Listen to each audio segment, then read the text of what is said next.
I'm experimenting and improving myself, and then just taking those lessons and putting it in a newsletter and sending it out. It's this nice flywheel of I get better, I send out content, I grow, I get better, I send out content, I grow, and it just feeds into itself. January 14th, 2023. You post a thread. It gets 3 million views. It starts off, last night, my entire digital livelihood was violated. Every account connected to me, both personally and professionally, was hacked and used to hurt others. What happened that day? Yeah, that was one of the craziest days of my life. I lost a tremendous amount of value in my life. I lost a lot of money, lost a very large portion of my net worth. I was hacked by, I don't know. Apparently, I talked to a security expert who told me this was a Russian hacker group who's been getting people, but they got me. They drained my cryptocurrency wallets. They drained my NFT wallets. And then they took control of a lot of my digital accounts. So they took control of my Twitter. They took control of my Substack. They took control of my Gmail. Basically anything that was connected to my computer, they had full control of. And yeah, it was an emotionally volatile day, I guess, to say the least. That it certainly changed my life. Some obviously negative ways, and I think in the long run, some positive ways too. But it was a crazy day. At the end of the thread, you said, no amount of emotional turmoil will fix what happened. And because of that, I can move forward. I'm almost grateful for how instantly violent and final this hacking was. One major positive will come out of this. I will be a master of letting go. And when I read that, I didn't really know you at the time. Like, I think I'd been following you for about a week. And that whole thread really hit me. I actually shared it with a group of about 20 guys that I have in a crypto group that I'm kind of like the quote unquote leader of. And I was like, this is a really crazy story. Like, you guys should read this. And it was really touching to me. And I love the way that you handled it. And I felt really connected to you. How did that moment of adversity affect you? And what did you learn from yourself and from that situation? Yeah, at the moment it was very difficult, Greg. It was almost shocking, right, to look at a financial account, right, your cryptocurrency account, and see it empty, not from your doing. Well, I guess in a indirect way from my doing, but um, it was shocking at first, and then I quickly, maybe 3 hours into it, was like, I got to get over this, and I really meant what I said in that thread around. I'm almost grateful for how instantly violent it was, because the I guess the downside of blockchains and cryptocurrencies and all that is it's irreversible, right? It's uncensorable, it's irreversible. There's no arbitrator that can come in and fix things. And so once it's gone, once your money and your assets have been stolen, there's no one that's going to come in and save you. It's over. There's no going back. And because of that, it was just like, okay, time to move on. There's nothing that can be done here, right? Like a few weeks ago, I got an electric bill from Con Ed, the electric company here in New York City, and it was like $400. Like on average, it's $30, and I was pissed. I was like worked up the entire night. I was more pissed at that than I was when I lost hundreds of thousands of dollars of cryptocurrency. I was pissed because like I it was fixable, and it was like, okay, now I'm gonna have to call them. Now I'm gonna have to deal with some moron who's gonna have to go and look at some things. He's gonna have to get back to me a few hours later, and then I'm gonna argue with that person, and that person gonna have to look at the meters, and the meters around the apartments around me, and it's gonna be this whole pain in the ass process. And eventually it will be fixed, but I'm going to be really pissed off the entire time, because I'm going to have to deal with like really annoying, ridiculous things and people to get to that point. I was 5 times more angry at that than I was losing 6 figures of money and losing all my digital accounts, which is my entire business and livelihood, because I knew there was no going back. It was all gone. And so because of that, how instantly violent it was, I was able to move on quickly, and I was able to, like, okay, there's nothing that can come out of me being angry, upset. There's nothing that can come out of me punching a hole in the wall. It's not going to fix anything. There's nothing that's going to be fixed. And so why would I spend another second hurting my life by being upset and having negative emotions and hurting my health? I was already in a very stressful time in my life because I was doing basically two jobs at one time. I was already down 20 pounds. My physical health was in a bad spot. So why would I just let it? Why would I keep focusing on this? And so, in a strange way, I was able to move on much quicker, and I was able to learn my lessons much quicker, and take a step back much quicker because of how instant and final it was. Yeah, I totally resonate with that. One of the biggest, I think, breakthroughs in my life has been this idea of radical acceptance and just like whatever happens, it just is. And there's no use in dwelling on it. And in theory, even the Comcast or the Con Ed thing, it's like you could just accept it and then take the next steps. But because you have to take the next step, there's almost this added kind of like just stress to it. And I just wrote a thread actually the other day, or a long post on Twitter, about this moment I had when basically all these bad things happened to me within the span of like a couple of days, and in particular a couple of things within a couple of moments. And I had that same feeling where it was just like, well, this is just what it is, and you just kind of have to ride it, and that actually empowers you quite a bit. um, Something that I've noticed about you is that you're always buying courses and things online to help you get better, and I feel like you throw a lot of money around online, in not in a reckless way, but in a way that you invest in yourself in such an aggressive manner. I kind of take a different approach where I always think like maybe it's the frugality in me, but I'm always like, I could find this for free. Like I'm going to just surf the internet, whatever. Tell me about like your strategy for investing in yourself. What particularly about paid courses have helped you? Do you think they're worth the money? And why do you think it's important to keep learning new digital skills?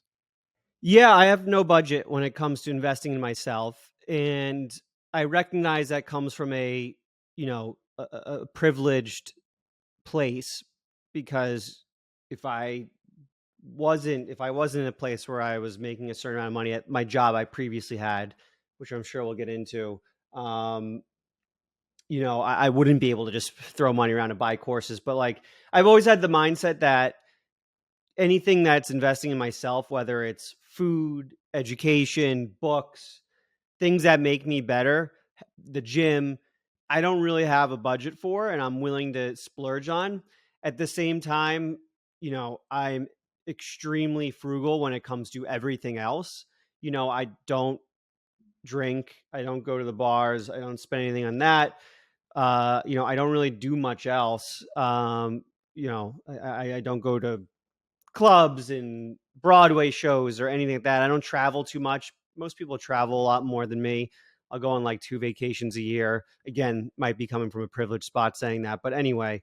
But when it comes to courses and stuff like that, I don't really have a budget, and so for me, my dream has always been to work for myself and run my own business and all that. And I can't get there unless I improve, because obviously the skill set I had for most of my life was not enough for me to be doing my thing. So until I get to the point where I want to be, I need to keep investing in myself and getting better. And so, yeah, as you said, I agree with you. Like, I do believe most things are available online for free if you search hard enough. Absolutely. I'm willing to spend $100 on a course that gets me all of those things in one place to save, 6, 7 hours of time, because it's all on one website instead of scattered across YouTube. I think time is the most valuable asset. So I'm willing to spend 100 to get it all in one place. And so, yeah, I buy courses. Now I'm in a spot where I have a business, right? And I have a newsletter where I write about different things. I write about AI. And so now it's a whole different equation, because I have a business where, I make X amount of dollars off my newsletter that talks about AI.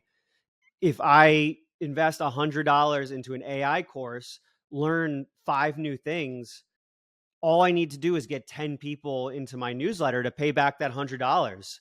And that's not a very difficult thing to do if I up my content quality by learning those things in the course. So now it's even easier that I have a business and streams of revenue to do the math. Like, okay, this AI course costs $100, but all it needs to do is improve me by 10 subscriptions to pay for itself. So I spend recklessly on myself when it comes to investing. I can see the ROI now that I have streams of income when it comes to my knowledge.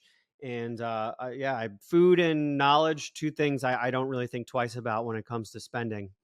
It's really interesting that that notion of the ROI. And, it's like when you first start, you have to have that radical self-belief that you're just like, okay, I'm just going to spend on me because I know it's going to pay off one day. And now you're at the point where it's like every dollar you spend on yourself, it almost directly comes back to you in a tangible way, a way that you can measure and that you can monetize. So that's super cool that you got to that point. And so for people that aren't as familiar with you, you go by the moniker NFT God, right? And it's this, special name, and it gets attention. And I think that's kind of exactly what you're going for. You've talked about that. Um, you don't really talk that much about NFTs, but when you do, you actually have a bit of like an antithetical view on the way that a lot of projects approach the space. Can you give us like your overall thesis right now on the NFT space? Yeah, a lot of people, so as you said, my name is NFT God, and a lot of purists get very upset about that because I don't share a lot of the same opinions as most people in the space. I don't share the typical we're going to make it you know mindset a lot of people have. And I'm in the space purely for the technology. I've been a nerd my entire life. I study computer science. I'm a programmer. I build applications. I'm in love with technology and the way technology makes our life easier, and the way I think technology has a major impact on the world and how countries interact with each other. And I'm a big believer that NFT technology will change the world in many different ways. I don't believe one of those ways will be as a financial instrument, which is how 99.9% of people use NFTs right now, is by speculating on pictures of cartoon zoo animals. And so I'm a big believer in the technology. I'm not a believer in the way it's being used currently. And because the community that uses the technology right now, a vast majority of them use it as a financial instrument. And I openly crap on it being used as a financial instrument. It pisses a lot of people off. And so, I'm a big believer in digital asset ownership. I think that's going to be a massive thing, especially in the gaming world, which the gaming industry is, over double the size of music, movies, every other entertainment industry combined. And I think digital asset ownership is going to revolutionize that. I think it's going to revolutionize a lot of other industries. And I'm really focused on that. I'm not focused at all on the financial instrument aspect of things. And that pisses people off, not only because I believe that, but also, I really use my content as a way to uh, r- turn around the mirror on the industry and the community and be like, this is what you guys are doing, right? This is, you guys are so focused on finance and speculation and gambling, if we're being quite honest, when, this technology is going to change the world for a million other reasons other than you having an offshore casino. And so that pisses a lot of people off. And at the same time, I guess, at the end of the day, on social media and content, you either want to piss people off or you want to make them really happy. You don't want to be in between. And so I guess that's part of what's worked. I mean, I like to think my content strategies, there's a lot else to it other than pissing people off. But I think that's part of the first things that kind of got me attention is I speak in a way that not a lot of other people speak in the space. Yeah, we'll talk a little bit more about your content strategy in particular, but you do a really good job at getting attention. And I don't think you do it in a way where it's intentionally provocative as much as what you say provokes.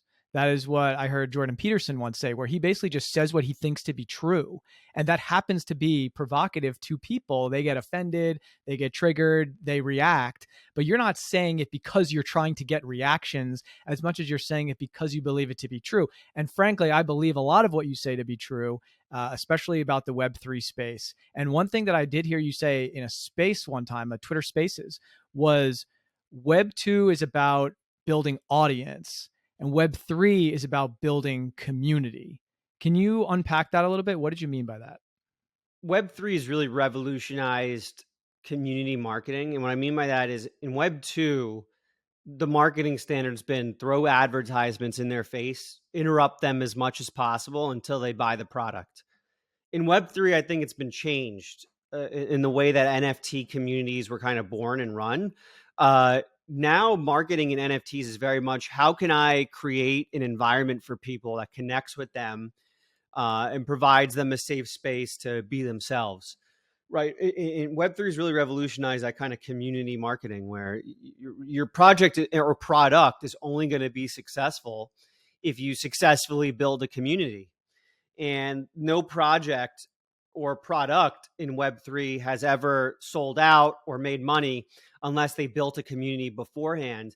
And I very much see that rubbing off onto Web2 in the future. There's going to be a lot of lessons and case studies learned from the way Web3 has been going, where I think you're going to see a lot of these Web2 companies go out and build communities around their products first. And I think some of that happens today, but I think there's going to be a lot of case studies of how this happened in Web3. And it's going to, like, you see it with Nike, really, right? Like Nike, they bought Artifact, a native Web3 company, and then they started releasing their own digital products. And what they're doing is they're building communities around those digital products first now.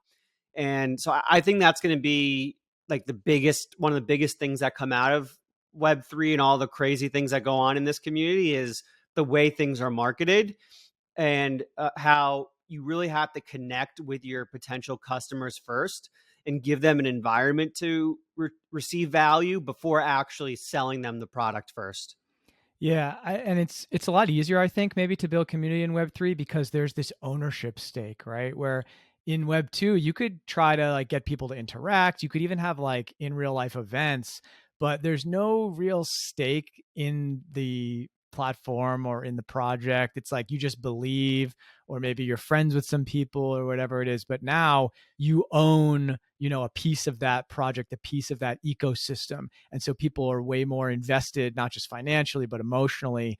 And so, you can do more with that, frankly. And that's the thing that's so powerful about it, that's going to change the whole world. And so the only way you can really get people into the community and to actually spend on your thing and to get invested is to create content, right? And connect to people through that content, whether it's written, audio, video. You have a lot of different content channels. You have a huge Twitter account. You have a big email newsletter list.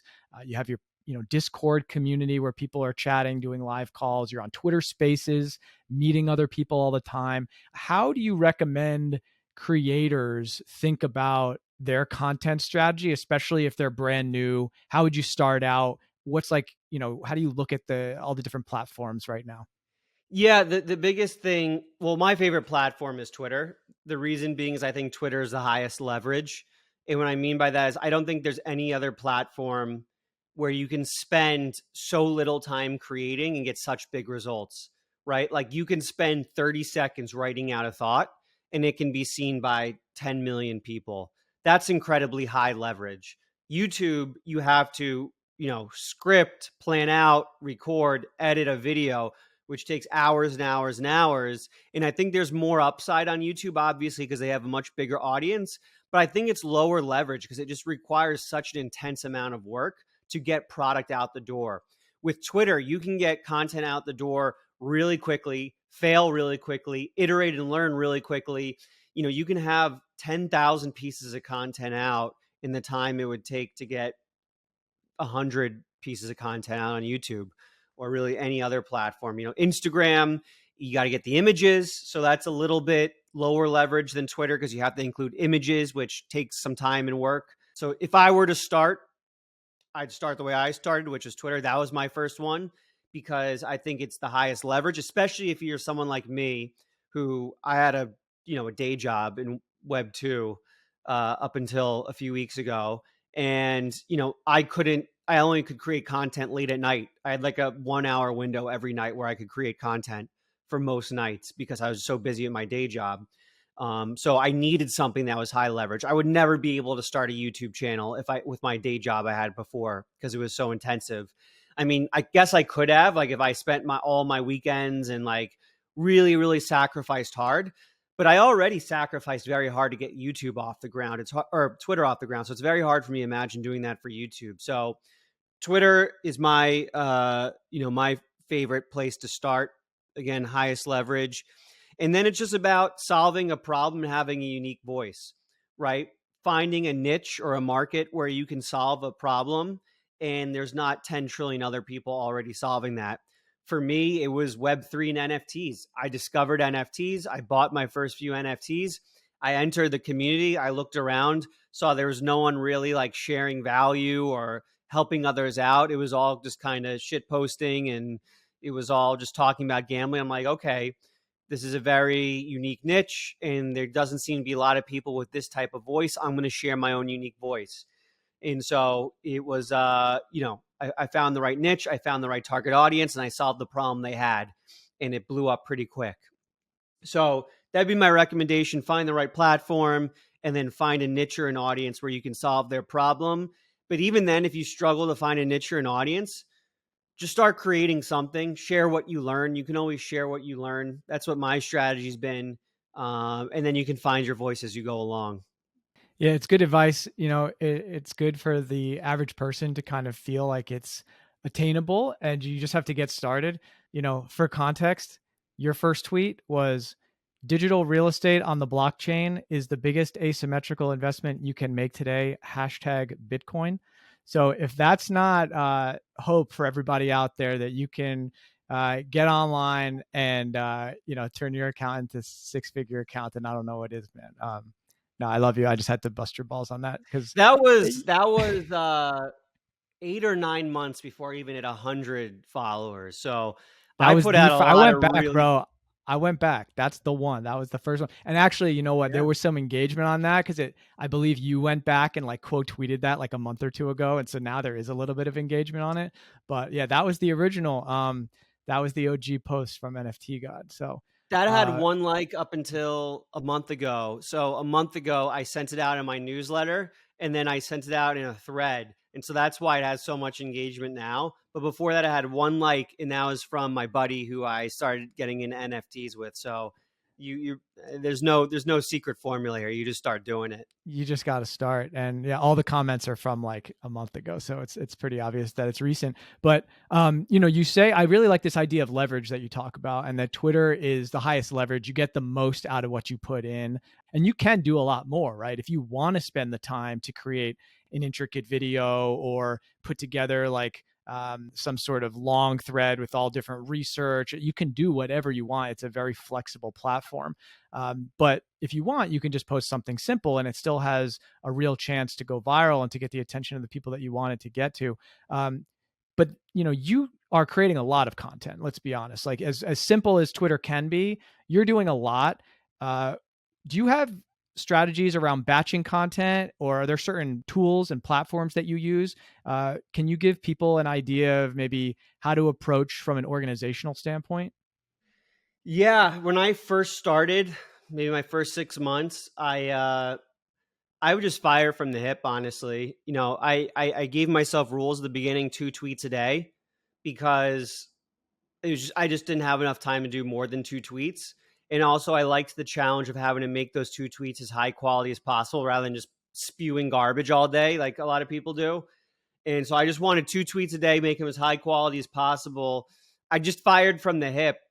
And then about June, I started taking it more seriously where I started time blocking, I started batching, I started doing these more advanced techniques. And I'd sit down. The first thing I did was I actually went back. I'm like, okay, I need to see what works. I need to review what my audience likes, what they're catching on to. At this point, I think I had like 3,000 followers. And so I opened up a Google spreadsheet and I went back and I copied and pasted every one of my old tweets into a Google spreadsheet. And the reason I did that was a few things. I wanted to review all my tweets by hand that I wrote in the past, right? Because there's a Twitter API, and I could have easily pulled out all the tweets through the API, but I wanted to review it by hand. And so I went in, I copied and pasted every tweet into a spreadsheet, which I still keep to this day up to date. And so now what I do is every several days, because I batch it, I create like 15 tweets at a time. I go in, I review all my old tweets in that spreadsheet, and as I'm reading these tweets, inspiration will come to me. I'll give you a real life example right now. Today I sent out a tweet that actually went pretty viral about meme coins and the damage they're doing to the ecosystem. I think 4 or 5 months ago, I wrote a tweet on uh, certain NFT projects that were doing damage to the ecosystem. And so I was reading through my spreadsheet old tweets. I came across that one and I got inspired. Like, oh, meme coins, I think those are doing damage to the ecosystem as well. And so I took that old tweet, I remixed it, I put in modern examples that are relevant for today, and I sent it out, and it went viral. And basically, my system is reviewing my old content, seeing what worked, what didn't, and then modernizing it with relevant topics and with lessons I've learned. I've also learned along the way what works and what doesn't. So I'll take old tweets I think would be fresh now and apply my, modern techniques that I've learned, whether it's through imaging or whatever. And so that's a big part of what I do. I use Hype Fury to schedule all my tweets. I use Google spreadsheets to review all my tweets. And do I use any other tools on top of that? I use Notion. And so I think ideation is an incredibly critical process for any content creator to master. And in order to ideate effectively, you need to be able to capture your ideas really quickly. And so I have a Notion table where I put all my ideas into. And so part of my ideation is when I put my ideas in, usually they come at the gym when the blood's pumping. I'll put the ideas in that Notion table. And when I'm going through my old spreadsheets and things like that, I'll take my ideas from my Notion, combine it with old tweets, and I'll pump out like 15 tweets in a sitting. And that usually makes me good for like the next week or so before I do it again.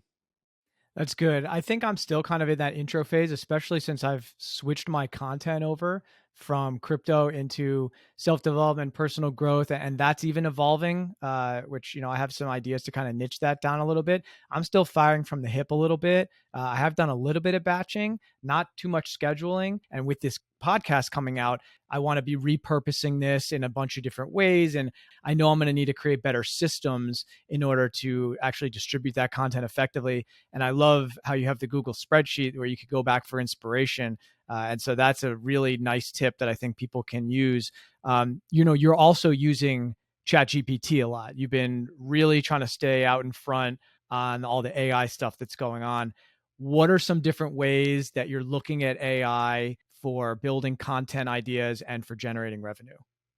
Yeah, AI is, this is not some sort of hot take or anything, is an absolutely revolutionary technology that, in my opinion, is going to crown a whole new wave of millionaires, billionaires, and even trillionaires. I talk about leverage a lot. I think that in the industrial age, manual labor was the most high leverage thing you can do. Then in the information age, code became the highest leverage tool you can use. And then now AI is even a layer higher than that when it comes to leverage. And so I'm using that, I think that's one of my best paths to just going to the next level of my business, the next level of my finances is with AI. And so AI will revolutionize content, and I want to be on the forefront of that. And so I actively spend every day trying to find new ways to improve my content making strategy. And whatever I learn, I put into my content and share with my audience, because my audience is largely people trying to learn about content creation. So at the moment, I'm just trying to learn as much as I can. We're like 3 months into Chat GPT being out. We're still, a lot of us still in the learning phase. I think we all know it can really revolutionize things. I'm still in that discovery. Okay, how can I improve my systems through Chat GPT? And just along the way, I'm creating as much content as I can based on that learning process, because I think that's really what got me to this point in the first place, was learning things and then sharing what I learned with my audience. And so that's kind of been my system. Yeah, I think we're all gonna be in that learning phase for quite a while, and it's gonna be more than anything probably a never-ending learning with AI because it's one of those I've never really seen anything like it, and not the tech as much as the speed, where, like, truly, truly, you and I are paying very close attention to what's going on, and it's like every 3 days, every 7 days, there's a new, like, viral thread that's like, "Yo, this new thing just came out," whether it's like GPT 3.5 to 4, and then it's like GPT 4 to Auto GPT, and then it's like the plugins, and now there's the whatever. There's that I don't even remember what it's called that I texted you about the other day. There's a special plugin that Code people are going interpreter. crazy. The code interpreter plugin, and it's like you can't even get access to it now. And then Microsoft is using it to search, for their Bing, and like there's so much stuff. Even the people like you and me who are trying our hardest to stay up with it, it's very hard, and so the learning is going to keep going. You have a newsletter that you do where you feed you give people AI prompts that they can use to create content. So it's like this meta game where you're not just using AI to create content of your own, but you're using the way that you use AI as content in itself to help people create their own content. So talk about the 1% better club, the paid element of what you're building, which is part of that is this newsletter that I just mentioned. You have another newsletter, you have a Discord. What are you most proud of? Like, what are you building, and what are you looking forward to going forward? How can creators get the most out of it? Yeah, so my process over the last 18 months, I've been building NFT God and 1% Better in the club. I've just kind of been sharing what I'm learning. And, I've gotten to the point where I built my Twitter, I built my newsletter, and now I'm taking it a step further and I'm building an actual community I go hands on with called the 1% Club. And it's basically a community built around my newsletter, right? You just sign up for the premium newsletter and you're a part of it. And I really do believe a big part of the future of communities and content are going to be communities built around newsletters. I think newsletters they're already blowing up, but will blow up much further, and there'll be communities built around them. And so this is my way of acting on that thesis by building a community around my newsletter. And so that's really where I'm like putting my bleeding edge content, where I'm learning about AI and sharing it in there. And TTPQ has been one of my favorite pieces of content to build. That's tweet template, thread template, prompt, and book quote. And that's where I'm sharing my prompts that I'm coming up with to build content as I go, and sharing that with my community. It's my favorite type of content to build because it's literally just I'm experimenting and improving myself, and then just taking those lessons and putting it in a newsletter and sending it out. Right. So it's this nice flywheel of I get better, I send out content, I grow, I get better, I send out content, I grow, and it just feeds into itself. And so, yeah, I think it's interesting because I was looking around, and every piece of AI content I was seeing was these, as you kind of just alluded to, these like weird viral threads that are like, here's your top 10 AI tools. And I see 20 of them a day. They all get viewed by a million people, and they're just not helpful, right? They're just links to tools. Like that's all they are. They're just links. Like, no, like I don't think they really help anyone. It's just kind of like the lowest common denominator, like content, like just a bunch of links. And so I wanted to take it a step further, and I wanted to really like help people out, right? And learn something and share it with them and make them better.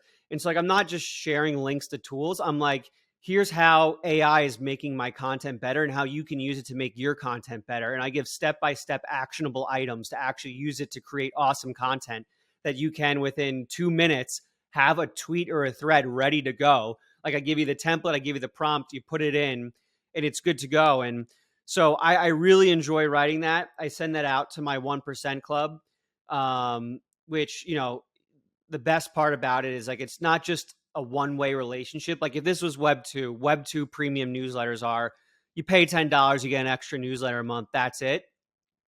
But what's amazing is I can send out this premium newsletter that has these step-by-step AI instructions.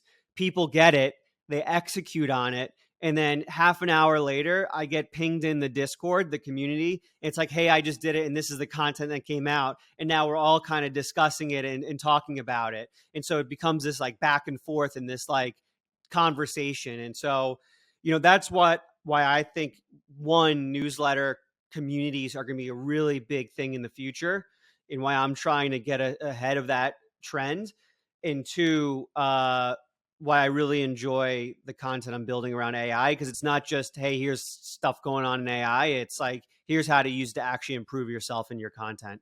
Yeah, and the flywheel that you created, it's like you're really embodying 1% better. So Alex has mentioned 1% club. That stands for 1% better, meaning get 1% better every day, right? And then that compounds over time. You make little incremental changes, little incremental improvements in the things you do, and you build on them. And all of a sudden, you fast forward a year, you fast forward 2 years, you're 19 times better than you were just by little 1% upgrades.